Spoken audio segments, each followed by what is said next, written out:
Chief Engineer Marcus Chen had seen enough broken antimatter cores in his 23 years aboard deep space vessels to know when something was fundamentally wrong. The readings streaming across his workstation in the engineering bay of the UES Meridian made absolutely no sense. Antimatter containment systems didn't just develop unexplained energy spikes overnight, especially not the military-grade Titan-class cores that powered humanity's most advanced exploration ships. "Run the diagnostic again," Marcus called to his deputy, Lieutenant Sarah Voss, who was hunched over a secondary console 30 feet away. The engineering bay of the Meridian stretched nearly 200 meters from bow to stern, a cathedral of gleaming metal and pulsing energy conduits that housed the ship's most critical systems. At the center of it all sat the antimatter core, a sphere of pure containment technology that held enough destructive power to vaporize a small moon. "Same readings, Chief," Sarah replied, her voice tight with concern. "The containment field is stable, but there's something inside the core that's not showing up on any of our standard scans. It's like there's a dead zone in the sensor array, but only in a very specific location." Marcus pushed back from his station and walked to the main viewing port that looked directly into the core chamber. Through 3 feet of transparent aluminum, he could see the antimatter containment sphere floating in perfect suspension, held in place by magnetic fields so precise that they could maintain position to within a nanometer. The sphere itself was beautiful in its simplicity, a perfect mirror surface that reflected the chamber's lighting in patterns that seemed to shift and dance. But today, something was different. Marcus had stared into this core chamber thousands of times during routine inspections, and he knew every reflection, every shadow, every play of light across the containment surface. There was something inside the sphere that hadn't been there yesterday. "When did you first notice the anomaly?" Marcus asked, not taking his eyes off the core. "About 6 hours ago during the midnight maintenance cycle," Sarah replied, joining him at the viewing port. "The automated systems flagged it as a minor containment fluctuation, but when I ran the full diagnostic, I found this dead zone in our sensor coverage. It's approximately 12 centimeters in diameter, perfectly spherical, and it's positioned almost exactly at the center of the antimatter matrix." Marcus frowned. Antimatter cores were among the most precisely monitored systems in human space. Every particle of antimatter was tracked, measured, and accounted for at all times. The idea that something could exist within the containment field without being detected by their sensors was theoretically impossible. "Has Captain Rodriguez been informed?" Marcus asked. "Not yet. I wanted to run a complete analysis before filing a report.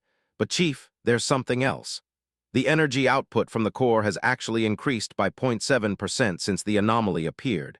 Whatever's in there, it's not interfering with the antimatter reaction. If anything, it seems to be enhancing it." That information sent a chill down Marcus's spine. Antimatter reactions were among the most precisely calibrated processes in the known universe. Even the smallest contamination or interference typically resulted in catastrophic containment failure.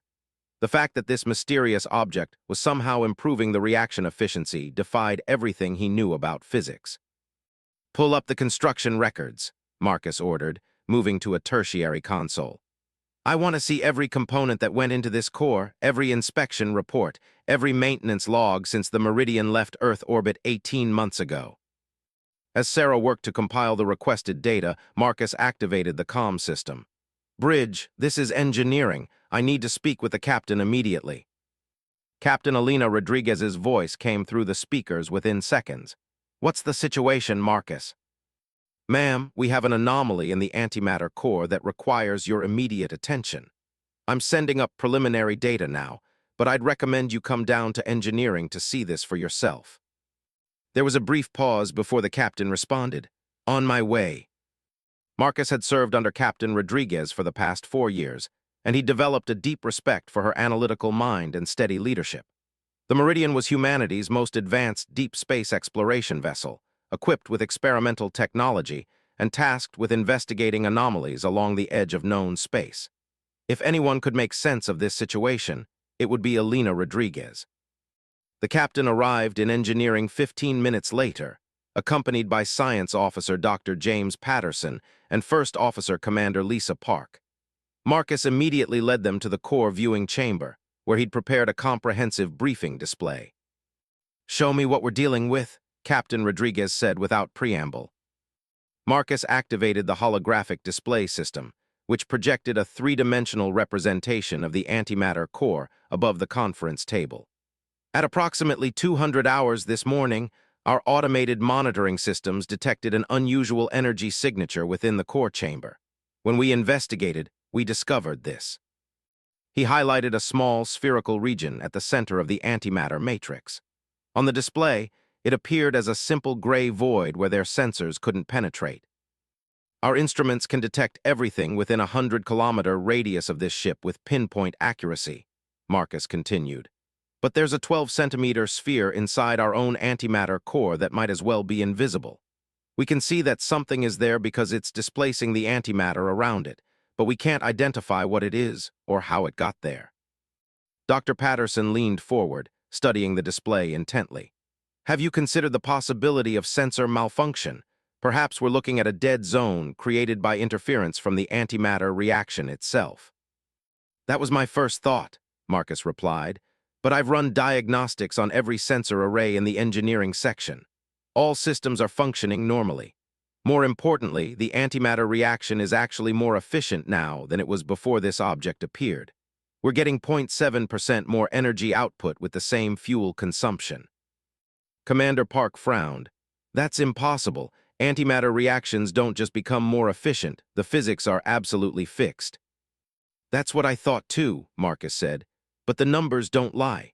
Whatever's in there, it's somehow optimizing the matter-antimatter annihilation process.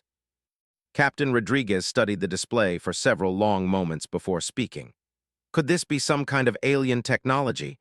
We're operating in unexplored space, nearly 800 light-years from Earth. We've always known there was a possibility of encountering non-human artifacts. It's possible, Dr. Patterson admitted reluctantly. But if it is alien technology, it's far beyond anything we've theorized. The level of sophistication required to enhance an antimatter reaction while remaining undetectable by our sensors would suggest a civilization with capabilities that dwarf our own. Marcus pulled up another data display. There's more. I've been analyzing the energy patterns from the core, and there's a very subtle rhythm to the fluctuations. It's almost like a heartbeat, but the timing is too precise to be natural. The intervals are exactly 1.618 seconds apart. The golden ratio, Dr. Patterson whispered.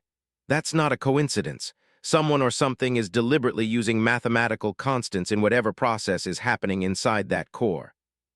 The implications of that observation settled over the group like a heavy weight.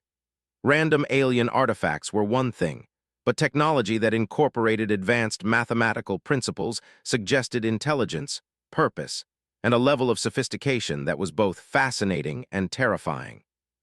What are our options? Captain Rodriguez asked. Marcus had been dreading this question because the honest answer wasn't particularly encouraging. We can't shut down the core without stranding ourselves in deep space. The Meridian's conventional engines don't have the range to get us back to the nearest human outpost. We could try to extract whatever's inside the containment field, but that would require shutting down the antimatter reaction and basically rebuilding the entire core assembly. And if we do nothing? Commander Park asked. Unknown, Marcus admitted. The object appears to be stable for now, and it's actually improving our ship's performance. But we have no idea what its long-term effects might be, or whether its behavior could change without warning. Dr. Patterson was still staring at the holographic display, his mind clearly racing through possibilities. Marcus, you said this appeared during the midnight maintenance cycle. Was anything unusual happening with the ship's systems at that time? Standard diagnostic routines, nothing out of the ordinary, Marcus replied. Although, he paused, accessing his memory of the previous night's activities. We did run a full sensor sweep of the local system around 2100 hours. We detected some interesting mineral compositions on the third planet, nothing that seemed immediately significant. Show me that data, Captain Rodriguez ordered. Marcus pulled up the sensor logs from the previous evening. The Meridian was currently stationed in orbit around a red dwarf star designated HD 47536, conducting a routine survey of the system's planets and asteroid belts. The third planet was a barren world with an unusually high concentration of rare Earth elements and what appeared to be crystalline formations of unknown composition.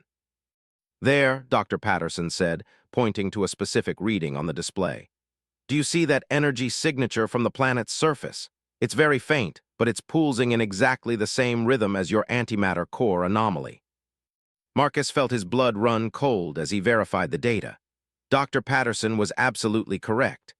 The energy readings from the planet below were fluctuating in precise 1.618-second intervals, identical to the pattern they'd detected in the core. "Captain," Marcus said slowly, "I think whatever's in our antimatter core came from that planet. The question is, did it come aboard accidentally or was it deliberately placed there?" Before anyone could respond, the ship's communication system activated with an incoming priority message from the bridge. "Captain Rodriguez to engineering immediately," came the voice of the duty officer. "We're receiving a transmission from an unknown source, and it appears to be originating from inside the ship." The senior officers exchanged alarmed glances. External communications were one thing, but signals originating from within the Meridian itself suggested that their mysterious visitor was far more than just a passive object. "We're on our way," Captain Rodriguez replied, then turned to her team. "Marcus, I want engineering sealed and secured. Nobody goes near that core without my direct authorization. If this thing is capable of communication, we need to assume it's also capable of other activities." As the group prepared to leave for the bridge, Marcus took one last look at the antimatter core through the viewing port. The containment sphere continued to float serenely in its magnetic cradle, but now he could see subtle variations in the light patterns across its surface. Whatever was inside wasn't just enhancing their power systems, it was doing something far more complex and purposeful. The walk to the bridge felt longer than usual, each footstep echoing through the Meridian's corridors with unusual clarity. Marcus had served on deep space vessels long enough to recognize the feeling of being watched, and right now, every instinct he possessed was screaming that something was observing their every move. When they arrived on the bridge, the duty officer immediately directed them to the main communication station. "The signal started about 5 minutes ago," she explained. "It's very weak, but it's definitely coming from somewhere within the ship's hull. The computer can't identify the source or decode the transmission method." Dr. Patterson moved to the communication controls and began analyzing the incoming signal. "This is fascinating," he murmured after several minutes of study. "The transmission isn't using any known communication protocol. It's not radio, subspace, or quantum entanglement. It appears to be modulating the ship's own power grid to create a carrier signal." "Can you decode it?" Captain Rodriguez asked. "I'm trying, but it's unlike anything in our databases. The signal pattern is incredibly complex, almost like it's—" Dr. Patterson paused, his eyes widening with sudden understanding. "Captain, this isn't a random transmission. It's responding to our presence here on the bridge. The signal strength increases when we speak, and it changes pattern when we move around the room." Marcus felt a chill run down his spine. "You're saying this thing can see and hear us?" "Not exactly, but it's definitely aware of our activities. It's monitoring the ship's internal sensors and using that data to track our movements and conversations." Commander Park moved to the tactical station and began running security scans. "Captain, I'm not detecting any unauthorized access to our computer systems, but something is definitely interfacing with our sensor network. It's not hacking our systems, it's more like it's borrowed access somehow." Captain Rodriguez considered their options for several long moments. The situation was unprecedented in human space exploration, and there were no protocols or procedures for dealing with an apparently intelligent entity that had somehow integrated itself with their ship's core systems.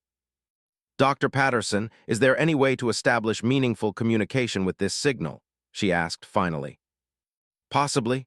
If it's intelligent enough to monitor our activities and modify its transmissions based on our behavior, it might be capable of learning our communication methods. I could try sending simple mathematical sequences and see if it responds appropriately." "Do it," Captain Rodriguez ordered. "But proceed carefully.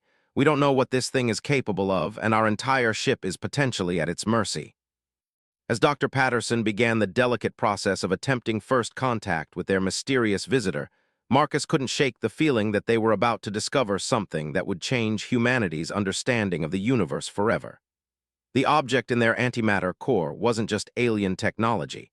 It was something far more significant and potentially dangerous. Whatever was happening aboard the Meridian Marcus suspected that their lives would never be the same again. The question that remained was whether humanity was ready for what they were about to learn about their place in the cosmos. Dr. James Patterson had spent the last 6 hours attempting to establish meaningful communication with whatever entity had taken residence in their antimatter core, and the results were both encouraging and deeply unsettling. The creature, he had begun thinking of it as a creature rather than an object, demonstrated intelligence that far exceeded anything humanity had encountered before. "Captain," Dr. Patterson called from his station on the bridge, where he had established a dedicated communication array. "It's learning our language at an incredible rate. When I first started sending mathematical sequences, it could only respond with simple acknowledgments. Now it's using complex mathematical proofs to answer questions I haven't even asked yet." Captain Rodriguez moved to look over his shoulder at the data streams flowing across his monitor. The communication process had evolved far beyond simple signal exchanges. The entity was now sending detailed mathematical expressions, geometric patterns, and what appeared to be scientific formulas written in symbols that were slowly morphing to resemble human notation. "What exactly is it telling you?" she asked. "That's the remarkable part," Dr. Patterson replied, his voice filled with scientific excitement despite their precarious situation. "It's not just communicating with us, it's teaching us. Look at this sequence it just sent." He highlighted a complex mathematical expression on his screen. "This appears to be a more efficient formula for antimatter containment than anything in our databases. If I'm interpreting this correctly, it's showing us how to improve our own technology." Chief Engineer Marcus Chen, who had been monitoring the situation from his engineering station, looked up sharply. "Doctor, please tell me you're not planning to implement alien modifications to our antimatter systems while we're stranded in deep space." "Of course not," Dr. Patterson replied quickly. "But the implications are staggering. This entity understands our technology better than we do, and it's willing to share knowledge that could advance human science by decades or even centuries." Commander Lisa Park frowned as she studied the tactical displays. "Or it could be setting us up for a trap. We have no idea what this thing's ultimate intentions are. For all we know, it's studying our weaknesses and preparing to take control of the ship." As if responding to her comment, the communication array suddenly activated with a new transmission. This time, however, the signal was different. Instead of mathematical formulas, the entity sent what appeared to be images, crude pictographs that slowly resolved into more recognizable forms. "It heard us," Dr. Patterson said quietly. "It's responding directly to Commander Park's concerns." The images being transmitted showed a sequence that was unmistakably meant to represent the entity's arrival. The first image depicted a planet, clearly the third world in this system, with something emerging from its surface. The next image showed this object moving through space and somehow entering the Meridian's antimatter core. The final image showed the object and the ship together, with what appeared to be symbols indicating cooperation rather than conquest. "It's trying to explain itself," Captain Rodriguez observed. "But how did it get from the planet's surface into our core? Our shields and hull are designed to prevent exactly that kind of contamination." Marcus had been wondering the same thing. "Captain, I've been reviewing our sensor logs from the past 48 hours. We've made 3 close orbital passes of that planet while conducting our geological surveys. During the second pass, our sensors detected some unusual energy readings from the crystalline formations on the surface." "What kind of energy readings?" Dr. Patterson asked. "Quantum fluctuations that seem to phase in and out of our detection range. At the time, I attributed it to interference from the planet's magnetic field, but now I'm wondering if we were observing some kind of quantum tunneling phenomenon." The implications of Marcus's theory were staggering. Quantum tunneling was a well-understood principle in physics, but the idea that a macroscopic object could tunnel through space and solid matter to reach their antimatter core suggested technology so advanced that it bordered on the impossible. "If this entity can manipulate quantum states on that scale," Commander Park said slowly, "then our defensive systems are essentially useless against it. It could go anywhere on the ship, access any system, or even leave whenever it chooses." The communication array activated again, and this time the entity transmitted what was clearly a response to their conversation. The new images showed the Meridian in space, but now there were additional objects visible around the ship. dozens of small spheres identical to the one in their antimatter core. "Dear God," Dr. Patterson whispered, "it's not alone." Captain Rodriguez immediately activated the ship's tactical alert system. "All hands, this is the captain. We are now at condition yellow. All senior staff report to the bridge immediately." As the alarm klaxons echoed through the ship's corridors, Marcus felt his stomach drop. One alien entity in their antimatter core was manageable, at least in theory. A swarm of such entities represented a threat that their ship simply wasn't equipped to handle. "Marcus, I need a full analysis of all ship systems immediately," Captain Rodriguez ordered. "I want to know if any other entities have infiltrated our critical systems." "Already on it, Captain," Marcus replied, his fingers flying over the engineering controls. "Running deep scans of all primary and secondary systems now." The results of his scan began appearing on the main display within minutes, and they confirmed everyone's worst fears. The sensors detected anomalies in not just the antimatter core, but also in the navigation computer, the communication array, the life support systems, and even the ship's artificial intelligence network. "They're everywhere," Marcus reported, his voice grim. "At least 15 entities have integrated themselves with our most critical systems. But Captain, here's the strange part. All of our systems are operating more efficiently than ever before. Instead of sabotaging our ship, they seem to be improving it." Dr. Patterson was studying the communication signals with renewed intensity. "Captain, I think we've misunderstood the situation. These entities aren't invading our ship. They're trying to help us. Look at the latest transmission." The new images showed the Meridian encountering various dangers in space: asteroid fields, radiation storms, hostile environments. But in each scenario, the presence of the entities allowed the ship to navigate safely through threats that would normally be catastrophic. "It's showing us possible futures," Dr. Patterson continued. "Scenarios where their presence aboard our ship allows us to survive situations that would otherwise destroy us." Security Chief Lieutenant Commander Sarah Mitchell arrived on the bridge at that moment, having responded to the condition yellow alert. "Captain, what's our threat assessment?" Captain Rodriguez quickly briefed the security chief on their situation, while Marcus continued his analysis of the ship's systems. The more he studied the data, the more convinced he became that the entities were genuinely trying to help rather than harm them. "Captain," Marcus called, "I think I understand what's happening. These entities aren't just random aliens, they're some kind of symbiotic life form. They've evolved to integrate with technological systems and enhance their efficiency. It's like they've formed a partnership with our ship." "But why?" Commander Park asked. "What do they get out of helping us?" The communication array provided an answer almost immediately. The new transmission showed images of space filled with various threats: massive energy storms, gravitational anomalies, and what appeared to be hostile alien vessels. The entities were showing them that this region of space was far more dangerous than they had realized, and that the Meridian wouldn't survive without assistance. "They're refugees," Dr. Patterson said suddenly. "These entities are fleeing from something, and they need our ship to escape. In exchange for passage, they're enhancing our systems to help us survive the journey." Captain Rodriguez considered this interpretation carefully. The idea of symbiotic aliens was certainly more palatable than an invasion, but it still left them in an extremely vulnerable position. They were completely dependent on entities they didn't understand, traveling through space that was apparently full of unknown dangers. "Dr. Patterson, can you ask them about their intentions directly?" she asked. "I need to know what they want from us and where they expect this partnership to lead." Dr. Patterson composed a carefully worded query using the mathematical and pictographic language they had developed.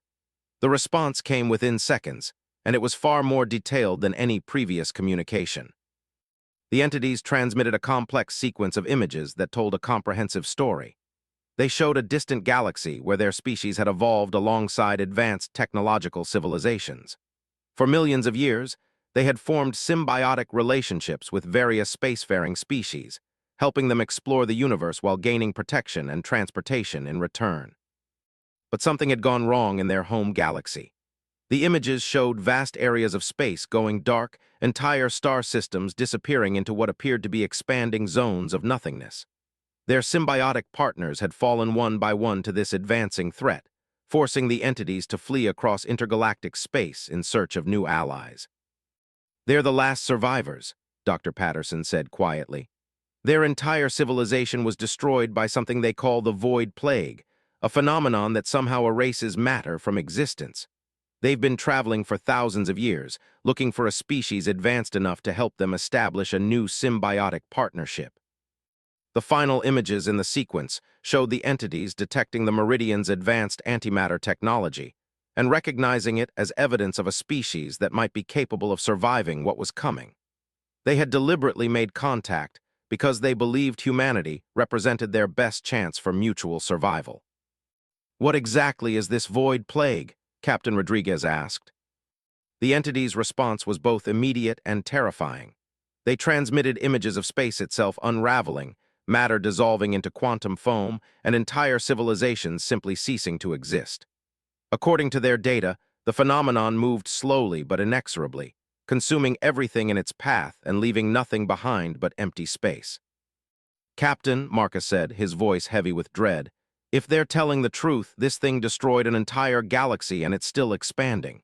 If it reaches our galaxy, humanity would be extinct," Captain Rodriguez finished, "along with every other species in the Milky Way."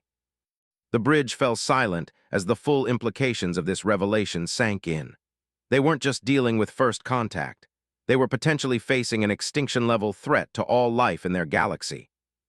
"How long do we have?" Commander Park asked. Dr. Patterson consulted the data provided by the entities. According to their calculations, the Void Plague moves at approximately 10% of light speed. If it maintains that velocity and direction, it will reach the edge of our galaxy in roughly 50,000 years.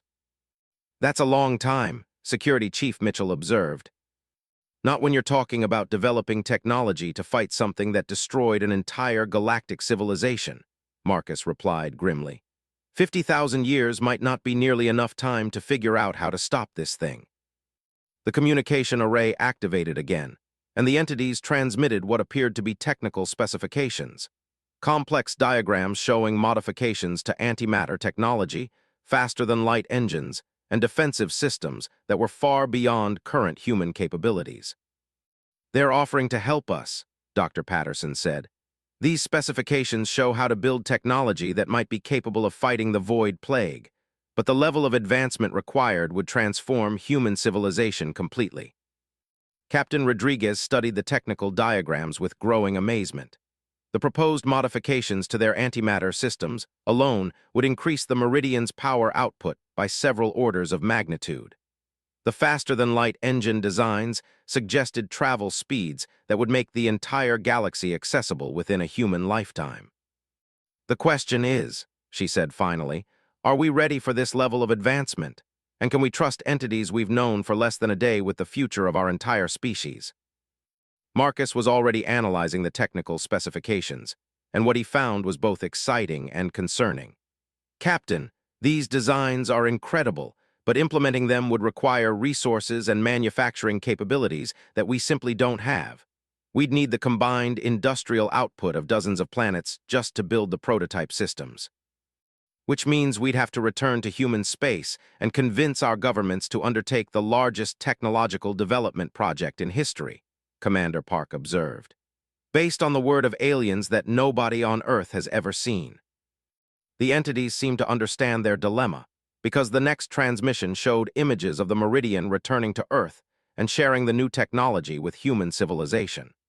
The subsequent images depicted a transformation of human society as the advanced technology spread throughout known space. But the final image in the sequence was the most sobering of all. It showed the edge of the galaxy, where human and alien ships working together had constructed massive defensive installations. In the distance, barely visible against the cosmic background, was a wall of absolute darkness slowly advancing toward their position. "They're saying the war has already begun," Dr. Patterson said quietly. "Whether we join them or not, the Void Plague is coming. Our only choice is whether we want to face it with their help or try to survive on our own." Captain Rodriguez looked around at her senior staff, seeing her own thoughts reflected in their faces. They had come to this star system expecting to conduct a routine survey mission, and instead they had discovered the greatest threat and opportunity in human history. "Dr. Patterson," she said finally, Tell them we need time to consider their proposal, and ask them if they're willing to accompany us back to human space to present their case directly to our leaders." The response came immediately, and it was exactly what she had hoped to hear. The entities were not only willing to return to human space, but they were eager to begin the process of integration with human civilization. They had been waiting for thousands of years to find a species that might be capable of standing against the void plague, and they believed that humanity represented their best hope for survival. As Dr. Patterson continued his communication with the entities, Captain Rodriguez began planning their return journey to Earth. She realized that the Meridian was about to become the most important ship in human history, carrying not just first contact with an alien species, but also the key to humanity's survival in a universe that was far more dangerous than they had ever imagined. The journey back to Earth took 3 weeks instead of the usual 6 months, and every day of that accelerated voyage demonstrated the incredible capabilities that humanity had gained through their partnership with the entities. Chief Engineer Marcus Chen spent most of those weeks in a state of controlled amazement as he watched his antimatter systems perform at efficiency levels that should have been physically impossible. "The power output curves don't make sense," Marcus reported during the daily senior staff briefing on the 12th day of their return journey. "We're generating 40% more energy than our antimatter reserves should theoretically allow, and somehow our fuel consumption has actually decreased. It's like the entities have found a way to extract additional energy from the quantum vacuum itself." Captain Rodriguez reviewed the engineering reports with the same mixture of excitement and concern that had characterized her mood since leaving the HD 47536 system. "Any signs of system instability or unexpected side effects?" "None whatsoever," Marcus replied. "In fact, every system they've integrated with is performing better than factory specifications. Our navigation computer is calculating jump coordinates with precision that exceeds our instrument's ability to measure. Life support efficiency has improved by 23%. Even our coffee makers are working better." Dr. Patterson looked up from his communication station, where he maintained constant contact with their alien passengers. "The entities are pleased with our ship's performance, but they're becoming increasingly anxious as we approach human space. They're concerned about how your people will react to their presence." "Have they given you any additional information about this void plague?" Commander Park asked. "The more we know about what we're facing, the better we can prepare our people for what's coming." Dr. Patterson activated the holographic display system, which now incorporated alien technology that created three-dimensional images of startling clarity and detail. "They've shared extensive data about their observations of the phenomenon. What they're showing us is unlike anything in our scientific understanding." The holographic display showed a region of space that appeared perfectly normal at first glance, with stars, planets, and the usual cosmic background radiation. But as the timeline advanced, something began to change. The stars didn't go out or explode, they simply stopped existing. Space itself seemed to unravel at the quantum level, leaving behind regions of absolute emptiness that couldn't even be called vacuum. "The void plague doesn't destroy matter in any conventional sense," Dr. Patterson explained. "It somehow causes the fundamental forces that hold reality together to simply cease functioning. Atoms lose cohesion, energy dissipates into nothingness, and even spacetime itself becomes unstable." Marcus stared at the display with growing horror. "How is that possible? The fundamental forces of physics aren't things you can just turn off." According to the entities, their scientists believed the phenomenon represents some kind of cascade failure in the underlying structure of reality itself. They theorized that it might have been triggered by experiments with technology that exceeded certain critical thresholds, but they were never able to confirm the cause before their civilization was consumed. Security Chief Mitchell leaned forward in her chair. "If this thing can literally erase reality, how are we supposed to fight it? What kind of defensive technology could possibly work against something like that?" "That's where the entity's proposed technology becomes crucial," Dr. Patterson replied, changing the holographic display to show the technical specifications they had received. "They've developed what they call quantum reinforcement fields, technology that can strengthen the fundamental forces in a local area and prevent the cascade failure from propagating." The new diagrams showed complex arrays of equipment that seemed to combine antimatter technology with principles of physics that human science had barely begun to explore. The scale of the installations required was staggering, involving massive structures that would dwarf anything humanity had ever built. The entities estimate that a single quantum reinforcement station could protect approximately 100 cubic light-years of space, Dr. Patterson continued. To defend our entire galaxy, we would need to construct thousands of such installations and coordinate them in a network spanning hundreds of thousands of light-years. Captain Rodriguez studied the technical requirements with growing concern. The resource investment would be enormous. We're talking about mobilizing the entire industrial capacity of human civilization for decades, possibly centuries. And that's assuming we can even build this technology, Marcus added. Some of these components require manufacturing techniques that are completely beyond our current capabilities. We'd need to make fundamental breakthroughs in materials science, energy physics, and quantum mechanics just to begin construction. Commander Park was examining the defensive specifications from a strategic perspective. Even if we could build these installations, coordinating them across galactic distances would require communication and transportation capabilities that we simply don't possess. We'd need faster-than-light communication networks and travel times measured in days rather than years. Which brings us back to the entity's other technological offerings, Dr. Patterson said. They're not just providing defensive technology, they're offering to help us develop the infrastructure needed to deploy it effectively. The holographic display shifted again, showing designs for faster-than-light engines that could propel ships across interstellar distances in a matter of weeks. The communication systems would allow instantaneous contact across galactic distances. The manufacturing technology would enable the construction of massive installations using automated systems that could work for decades without direct supervision. It's a complete technological revolution, Marcus observed. They're offering to advance human civilization by thousands of years in just a few decades. The question is whether humanity is ready for that level of change, Captain Rodriguez said. This kind of technological advancement would completely transform human society. We'd go from struggling to maintain colonies in a few dozen star systems to having the capability to spread throughout the entire galaxy.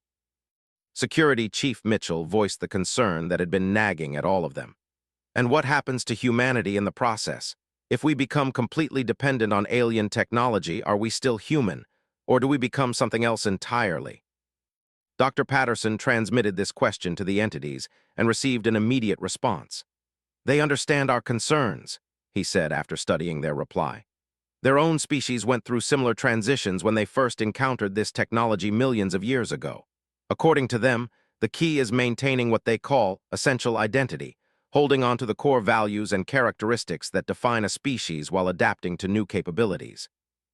That's easy to say, Commander Park observed, but the practical implications are staggering.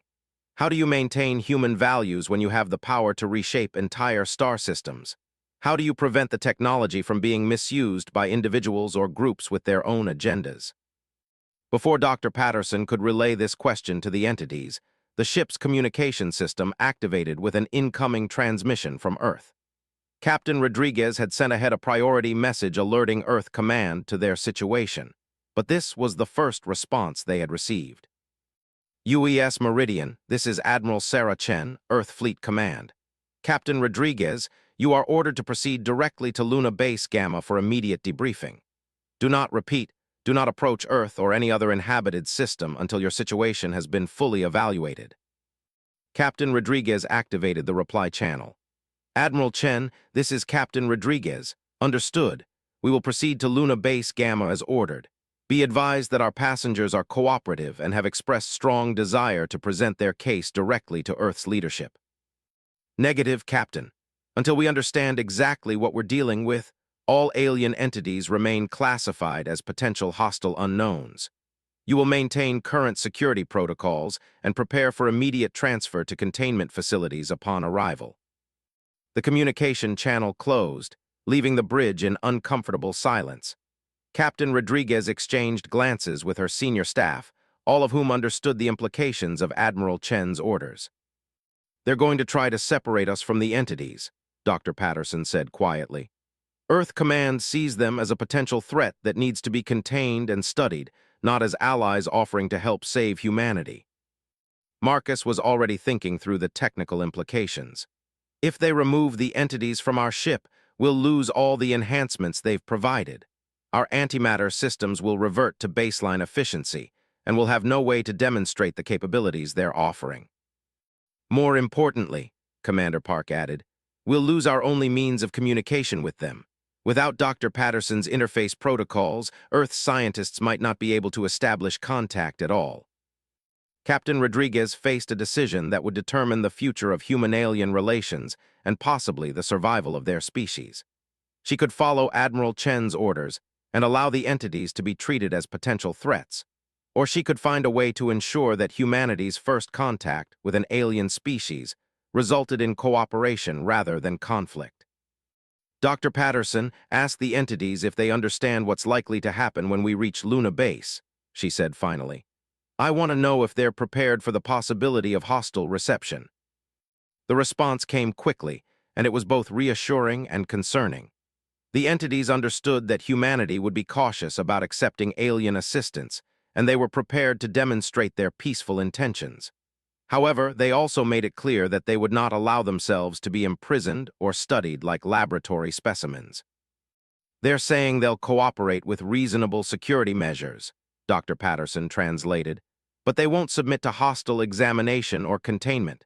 If Earth's authorities try to treat them as prisoners, they'll simply leave and seek assistance elsewhere. Elsewhere? Marcus asked. They've been traveling for thousands of years looking for a species that could help them. Where else would they go? The answer to that question appeared on the holographic display in the form of star charts showing other regions of the galaxy where the entities had detected signs of advanced civilizations. Humanity wasn't the only spacefaring species in the Milky Way, just the one the entities had encountered first. They're giving us the first opportunity to join their cause, Dr. Patterson explained, but if we reject their offer, they'll approach other species. The void plague is coming whether we help fight it or not. Captain Rodriguez realized that they were facing a crossroads that would determine humanity's place in the galactic community. They could embrace the entity's offer and join a cosmic struggle against an existential threat, or they could retreat into isolation and hope that other species would solve the problem for them. Captain, Security Chief Mitchell said, I recommend we prepare contingency plans for multiple scenarios. If Earth Command tries to seize the entities, we need to be ready to prevent that from happening. These aliens might be humanity's best hope for survival. As the Meridian continued its approach to Luna Base Gamma, Captain Rodriguez found herself thinking about the weight of the decisions ahead. In just a few days, she would need to convince Earth's leaders that humanity's future depended on embracing radical change and trusting aliens they had never seen with the most advanced technology in galactic history. The entities had waited thousands of years to find allies in their fight against the void plague. The question now was whether humanity would prove worthy of that trust, or whether fear and suspicion would cost them their only chance to survive what was coming. Dr. Patterson, Captain Rodriguez said finally, tell our passengers that we'll do everything in our power to ensure they receive a fair hearing from our leadership. But also make sure they understand that if this partnership is going to work, it needs to be based on mutual respect and cooperation, not just mutual need. The response from the entities was immediate and encouraging. They understood that trust had to be earned on both sides, and they were willing to prove their good intentions through their actions. More importantly, they were prepared to begin sharing specific technical knowledge that would demonstrate the reality of the void plague threat and the effectiveness of their proposed defenses. As Luna Base Gamma appeared on their long-range sensors, Captain Rodriguez knew that the next phase of the Meridian incident would determine the course of human history. The decisions made in the coming days would either launch humanity into a golden age of galactic cooperation or condemn their species to face the ultimate cosmic threat alone. The atmosphere in Conference Room 7 at Luna Base Gamma was tense enough to cut with a knife. Captain Rodriguez sat at one end of the massive table, flanked by her senior staff, while the other end was occupied by a collection of Earth's most powerful military and political leaders. Between them, Dr. Patterson's portable communication array maintained contact with the entities aboard the Meridian, which remained in quarantine orbit around Luna. Admiral Sarah Chen leaned back in her chair, her expression skeptical as she reviewed the data they had presented over the past 6 hours. Captain Rodriguez, what you're asking us to accept defies everything we know about first contact protocols. You want us to immediately begin implementing alien technology throughout human space based on the claims of entities we've never directly examined. Admiral, with respect, the evidence speaks for itself, Captain Rodriguez replied. The performance improvements aboard the Meridian are measurable and consistent. These entities have demonstrated capabilities that could revolutionize human civilization, and they're offering to share that technology freely. Secretary of Defense Maria Santos studied the holographic displays that showed the entity's technical specifications. The proposed modifications to our antimatter systems alone would require rebuilding our entire energy infrastructure. The economic impact would be staggering, and there's no guarantee that the technology would work as promised on a larger scale. Dr. Patterson looked up from his communication station. Secretary Santos, the entities are willing to provide practical demonstrations of their technology. They're not asking for blind faith. They're offering to prove their capabilities through controlled testing. Under what conditions? Asked Dr. Elizabeth Warner, the head of Earth's Xenobiology Research Division. We need to understand exactly what these entities are and how they function before we can even consider their proposals. The question was relayed to the entities, and their response appeared on the main display as a series of detailed anatomical and technical diagrams. The information they provided was staggering in its complexity and scope. They're not biological entities in any sense we would recognize, Dr. Patterson explained as he interpreted the data. They exist as organized patterns of quantum information that can interface with matter and energy at the subatomic level. They're essentially living mathematics that evolved in the quantum foam surrounding certain types of stars. General Robert Hayes, the head of Earth Defense Forces, leaned forward with interest. Are they vulnerable to conventional weapons? If this partnership goes wrong, do we have any way to protect ourselves? The entity's response to that question was both reassuring and sobering. They showed detailed analyses of human weapons technology, demonstrating that they understood humanity's military capabilities perfectly. However, they also made it clear that conventional weapons would be ineffective against entities that existed primarily as quantum information patterns. They're not threatening us, Dr. Patterson clarified quickly as he saw the alarm on several faces around the table. They're simply being honest about the reality of our respective capabilities, but they're also showing us defensive technologies that could protect us against similar quantum-based threats. Admiral Chen studied the defensive technology specifications with growing amazement. These quantum shields would make our ships essentially invulnerable to energy weapons and most forms of physical attack. The strategic implications are staggering. Which brings us back to the central question, Secretary Santos said. What do these entities gain from helping us?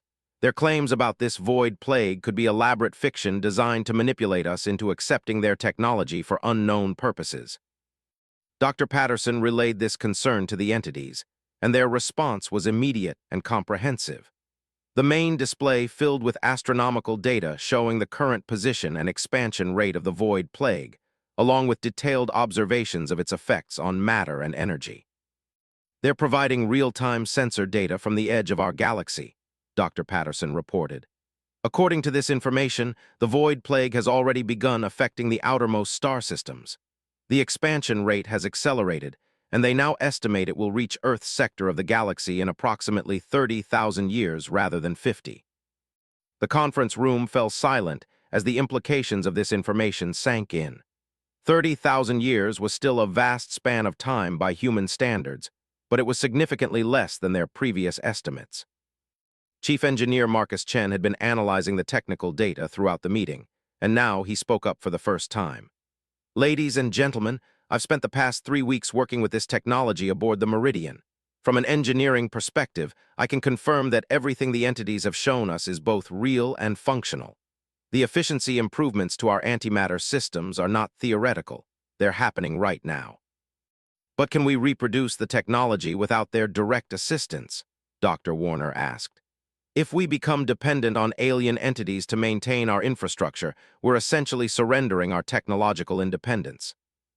The entities addressed this concern by providing detailed manufacturing specifications and theoretical frameworks that would allow humans to understand and reproduce their technology. The information was incredibly complex, requiring advances in multiple scientific disciplines, but it was complete and theoretically achievable. "They're not trying to create dependence," Dr. Patterson explained. "They're offering to teach us how to build and maintain this technology ourselves. The learning curve would be steep, but humanity would eventually achieve full technological independence." Director James Liu of the Colonial Administration raised a practical concern. "Even if we accept their offer, the implementation timeline spans decades or centuries. How do we maintain social stability during such a massive technological transition? The economic and political disruptions would be unprecedented." The entities had clearly anticipated this question, because their response included detailed social and economic models showing how other civilizations had successfully managed similar transitions. The key factors appeared to be gradual implementation, universal education programs, and careful management of resource allocation during the transition period. "They've done this before," Dr. Patterson said. "According to their records, they've helped 17 different species make the transition to quantum-enhanced technology. In every case, the initial disruption was followed by periods of unprecedented prosperity and expansion." Admiral Chen was studying the military applications of the proposed technology with obvious interest. "The faster-than-light communication and transportation capabilities alone would transform our strategic situation completely. We could coordinate military operations across the entire galaxy in real time." "Which raises another concern," General Hayes added. "If we develop this technology, we need to ensure it doesn't fall into the wrong hands. The destructive potential is enormous." The entities responded to this concern by explaining their security protocols and safeguards built into the technology itself. The most dangerous applications required specific quantum signatures that could only be generated by authorized operators, making it extremely difficult to misuse the technology without proper training and certification. Secretary Santos looked around the table at her colleagues before speaking. "We need to consider the possibility that refusing this offer could be more dangerous than accepting it. If the Void Plague is real and we don't prepare for it, humanity could face extinction regardless of our technological independence." "There's also the question of other alien species," Commander Park added. "If we reject this partnership, the entities will approach other civilizations. Do we want to risk being left behind while our galactic neighbors develop quantum-enhanced technology?" Dr. Patterson received a new transmission from the entities, and his expression grew serious as he interpreted their message. "The entities are informing us that they've already detected other spacefaring civilizations in this galaxy. There are at least 7 species with technology levels comparable to or exceeding our own, and 3 of them are significantly more advanced." This revelation sent shockwaves around the conference table. Humanity had spent centuries searching for signs of intelligent life in the galaxy, only to discover that they were actually one of the least advanced species in their cosmic neighborhood. "Are any of these species aware of humanity's existence?" Admiral Chen asked. "Unknown, but the entities believe it's only a matter of time before contact occurs. The expansion of human space has accelerated significantly in recent decades, and our antimatter signatures are becoming increasingly visible to advanced detection systems." Director Liu raised an important point. "If we're going to encounter other alien species, whether we want to or not, wouldn't it be better to do so with quantum-enhanced technology rather than our current capabilities?" The logic was compelling. Humanity was already committed to expansion into the galaxy, and they would inevitably encounter other civilizations in the coming centuries. The question was whether they wanted to meet their galactic neighbors as technological equals or as primitive newcomers. "I want to see a practical demonstration," Admiral Chen said finally. "If these entities can prove their technology works on a scale larger than a single ship, I'm willing to consider their proposal seriously." Dr. Patterson relayed this request to the entities, and their response was enthusiastic. They proposed conducting a demonstration using Luna Base Gamma itself as the test platform, implementing quantum enhancements to the base's power systems that would be easily measurable and completely reversible. They're offering to enhance this facility's antimatter reactors with a 30% efficiency increase, that can be implemented within 6 hours and removed just as quickly if we're not satisfied with the results, Dr. Patterson explained. Marcus had been examining the proposed modifications, and he nodded his approval. The changes are relatively minor and completely reversible. If something goes wrong, we can return to baseline systems within minutes. Secretary Santos looked around the table, reading the expressions of her colleagues. Are we in agreement to proceed with the demonstration? The vote was unanimous, though several members expressed reservations about the long-term implications of their decision. Within an hour, a team of human engineers was working alongside the entities to implement quantum enhancements to Luna Base Gamma's power systems. The results exceeded everyone's expectations. Not only did the efficiency improvements materialize exactly as promised, but the enhanced systems also demonstrated remarkable stability and reliability. More importantly, the human engineers were able to monitor and understand every aspect of the enhancement process. The technology is elegant in its simplicity, Marcus reported after the first day of testing. Once you understand the underlying principles, the implementation is straightforward. More importantly, we can maintain and modify these systems without ongoing alien assistance. Dr. Patterson had been in constant communication with the entities throughout the demonstration, and their enthusiasm was palpable. They're pleased with humanity's rapid understanding of their technology. According to them, most species require months or years to grasp these concepts, but our engineers have achieved functional understanding in days. That's encouraging, Dr. Warner observed, but it also raises questions about why we're learning so quickly. Are we naturally compatible with this technology, or is there something else at work? The entity's response to this question provided a fascinating glimpse into their assessment of humanity. They explained that human technology had evolved along certain pathways that made it naturally compatible with quantum enhancement techniques. Moreover, human cognitive flexibility and adaptability made them ideal candidates for rapid technological advancement. They're saying that humanity represents exactly the kind of species they've been looking for, Dr. Patterson translated. Not just technologically capable, but mentally and culturally adaptable enough to handle the transition to quantum-enhanced civilization. As the demonstration continued over the following days, support for the entity's proposal grew steadily among Earth's leadership. The practical benefits of the technology were undeniable, and the threat of the Void Plague provided compelling motivation for accepting the risks involved. However, one crucial question remained unanswered. What would happen to humanity in the long term if they accepted this partnership? Would they retain their essential identity as a species, or would they evolve into something fundamentally different? The entities addressed this concern by sharing records of the other civilizations they had worked with over the past millions of years. In every case, the species had retained their core cultural values and biological characteristics, while gaining capabilities that allowed them to flourish on a galactic scale. The key is conscious choice, Dr. Patterson explained as he interpreted their response. The technology enhances existing capabilities rather than replacing them. Species that maintain clear principles and values during the transition process emerge stronger and more unified than before. As the week-long demonstration period drew to a close, Admiral Chen called for a final vote on whether to proceed with implementing quantum-enhanced technology throughout human space. The decision would commit humanity to the most ambitious technological development project in their history, but it would also provide them with the tools needed to defend against the ultimate cosmic threat. The vote was not unanimous, but it was decisive. Earth's leadership agreed to begin the gradual implementation of quantum enhancement technology, starting with critical infrastructure and expanding over time to encompass all aspects of human civilization. As Dr. Patterson transmitted the decision to the entities, their response filled the conference room with a sense of hope and anticipation. Humanity had taken its first steps toward joining the galactic community as an equal partner in the fight against the Void Plague. The Meridian incident had begun with the discovery of a mysterious object in their antimatter core.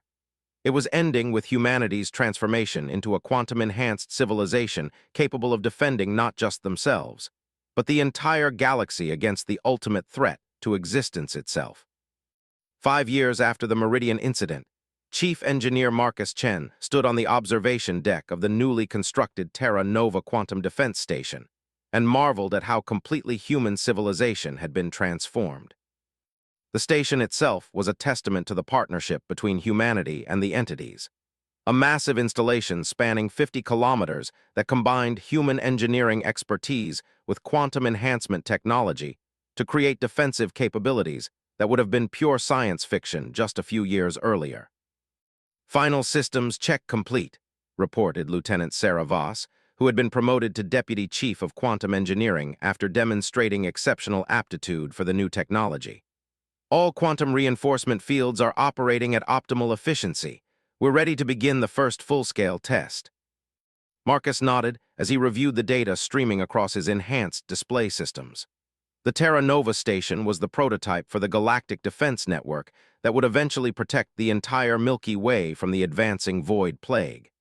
After 5 years of intensive development, humanity was finally ready to demonstrate that they could stand against the ultimate cosmic threat. "Dr. Patterson, are our quantum partners ready?" Marcus called to the communications station, where the former science officer now served as Director of Interspecies Relations. "They're as excited as we are," Dr. Patterson replied. "According to them, this is the most advanced defensive installation ever constructed by any species in their records. The integration of human innovation with quantum enhancement principles has exceeded all their expectations." The entities had been true to their word throughout the 5-year development process. Rather than imposing their technology on human civilization, they had worked as partners and teachers, allowing humanity to adapt and improve upon their designs. The result was technology that was uniquely human while incorporating quantum principles that made it far more effective than either species could have achieved alone. Captain Elena Rodriguez, now promoted to Admiral and serving as Director of Galactic Defense Operations, arrived on the observation deck accompanied by representatives from dozens of human colonies throughout known space. The Terra Nova test would determine whether humanity was ready to begin construction of the full defensive network. "Status report," Admiral Rodriguez requested as she took her position at the command station. "All systems are green," Marcus reported. "The quantum reinforcement field generators are operating at 97% efficiency, and our antimatter power systems are providing more than enough energy to maintain full defensive coverage." The test they were about to conduct involved creating a localized simulation of the void plague phenomenon using carefully controlled quantum instabilities. If the Terra Nova station could successfully contain and neutralize the simulated threat, it would prove that the defensive technology could work on the scale needed to protect entire star systems. "Initiating quantum instability sequence," announced Dr. Lisa Yamamoto, the head of the Quantum Physics Research Division. "Beginning with minimal parameters and gradually increasing intensity." On the main display, the test region appeared as a 3-dimensional holographic map showing the space around Terra Nova Station. As the quantum instability was introduced, they could see reality itself beginning to waver in a small area approximately 1,000 kilometers from the station. "Quantum reinforcement fields responding automatically," Lieutenant Voss reported. "The instability is being contained within the designated test area." Marcus watched in fascination as the station's defensive systems engaged with the simulated threat. The quantum reinforcement fields created a protective barrier that prevented the reality warping effects from spreading beyond the test zone, while specialized equipment worked to restore normal spacetime physics within the affected area. "Increasing instability intensity to 50% of estimated void plague parameters," Dr. Yamamoto announced. The simulation grew more intense, with the affected region showing signs of serious spatial distortion. Matter within the test zone began to lose coherence, and energy readings fluctuated wildly as the fundamental forces became unstable. "Reinforcement fields holding steady," Lieutenant Voss reported. "All containment barriers are maintaining integrity." Dr. Patterson received a transmission from the entities, and his expression grew serious as he interpreted their message. "The quantum partners are impressed with our defensive capabilities, but they're detecting something unexpected. The simulation is behaving differently than their models predicted." "Different how?" Admiral Rodriguez asked. The instability is adapting to our defensive measures. It's almost like it's learning how to overcome our containment fields. This was an alarming development that no one had anticipated. The void plague was supposed to be a natural phenomenon, not an intelligent force capable of adapting to countermeasures. Could this be an artifact of the simulation? Marcus asked. Maybe our artificial version is behaving differently than the real thing. Dr. Yamamoto was analyzing the data with growing concern. I don't think so. The quantum mathematics are identical to what the entities described. If anything, our simulation should be less sophisticated than the actual phenomenon. The implications of an adaptive void plague were staggering. If the threat could learn from each encounter with their defensive technology, it meant that static defenses would eventually become ineffective. The galaxy would need constantly evolving countermeasures to stay ahead of an intelligent cosmic predator. Admiral, Dr. Patterson said urgently, the entities are requesting permission to interface directly with the simulation.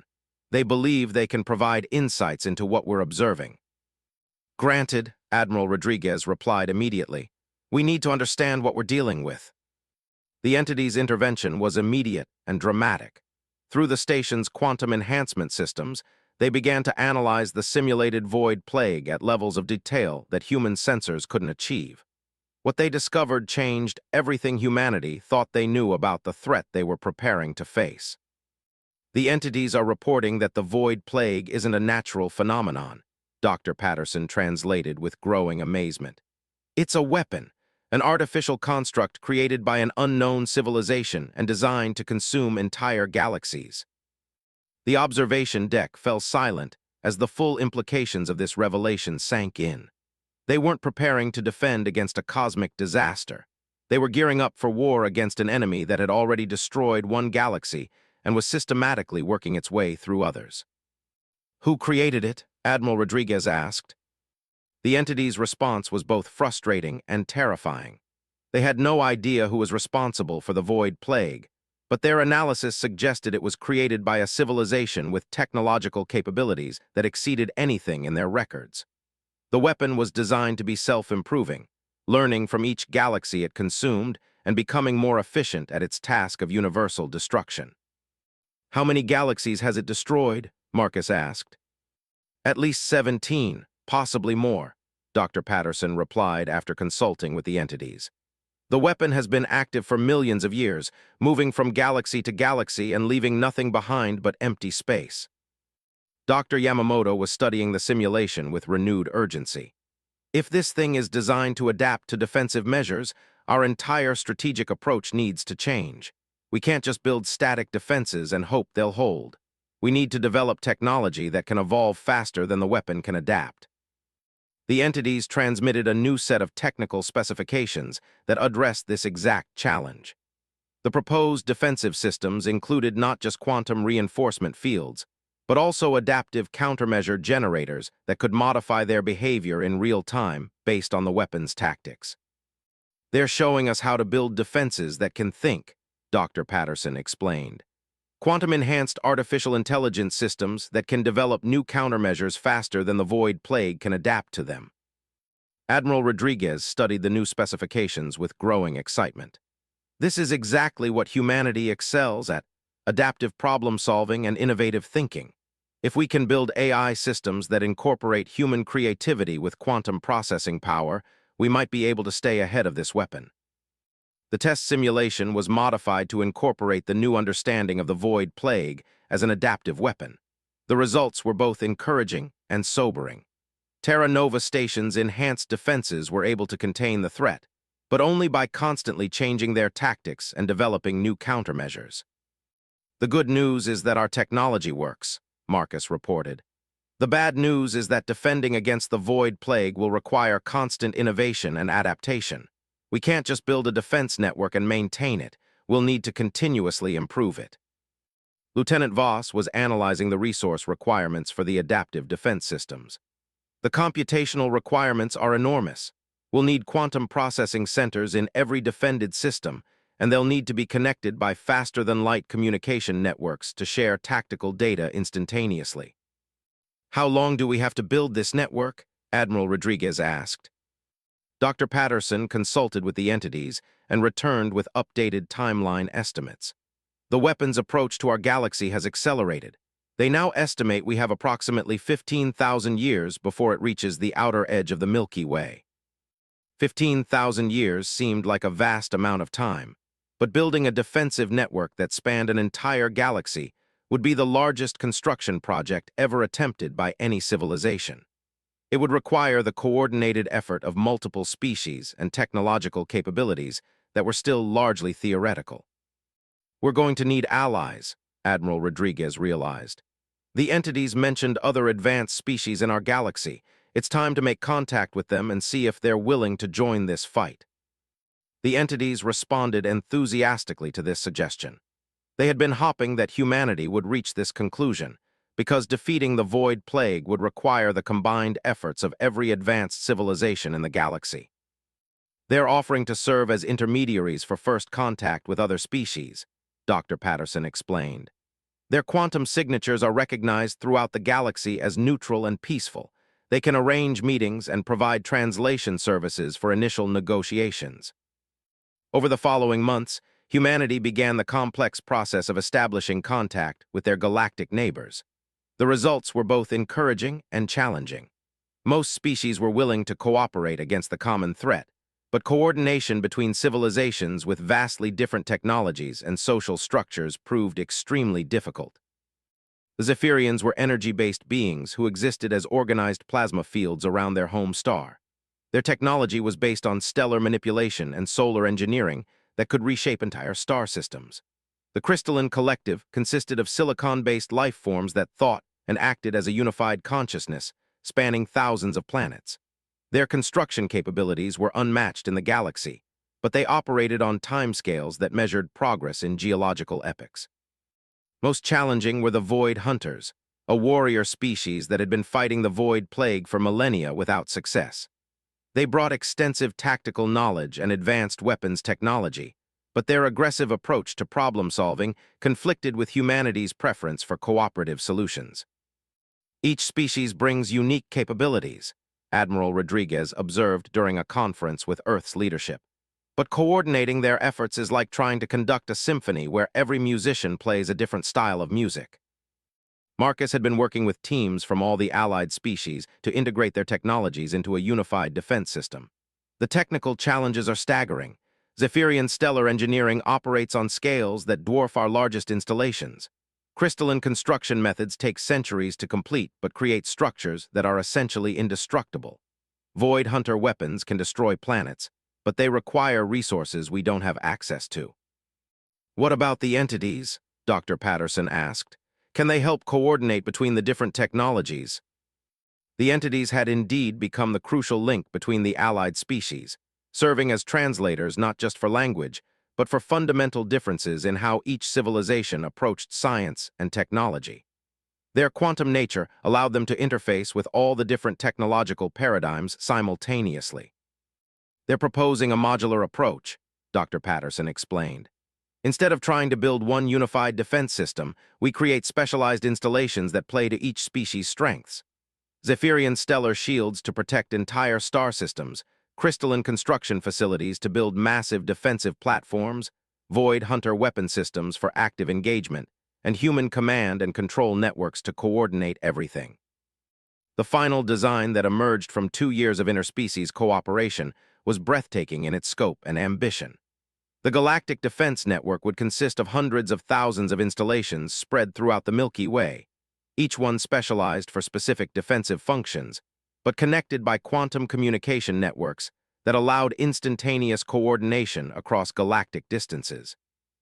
As construction began on the first prototype installations, Marcus found himself amazed at how the Meridian incident had led to humanity's emergence as a galactic power. 5 years ago, they had been a single-planet species, struggling to maintain a few dozen colonies. Now they were partners in the largest construction project ever attempted, working alongside alien civilizations to defend the entire galaxy against an artificial weapon of unimaginable destructive power. "Do you think we can do it?" Lieutenant Voss asked as they watched human and alien construction crews working together on the first joint installation. Marcus considered the question carefully. The challenges ahead were enormous, and the enemy they faced had already destroyed 17 galaxies. But humanity had always excelled at overcoming impossible odds through innovation, determination, and cooperation. "I think we have to do it," he replied finally. "The alternative is extinction not just for humanity, but for every intelligent species in the galaxy. If that's not worth fighting for, I don't know what is." The Meridian incident had begun with a mysterious object in their antimatter core and a single ship's encounter with the unknown. It was ending with humanity taking its place among the defenders of cosmic civilization itself, armed with technology beyond imagination and allied with species that represented the full spectrum of galactic intelligence. The war against the Void Plague would be the greatest challenge any civilization had ever faced. But for the first time in millions of years, the galaxy had hoped that this ancient weapon could finally be stopped. Humanity had proven that even the most impossible situations could be overcome through courage, ingenuity, and the willingness to stand together against the darkness that threatened to consume everything they held dear.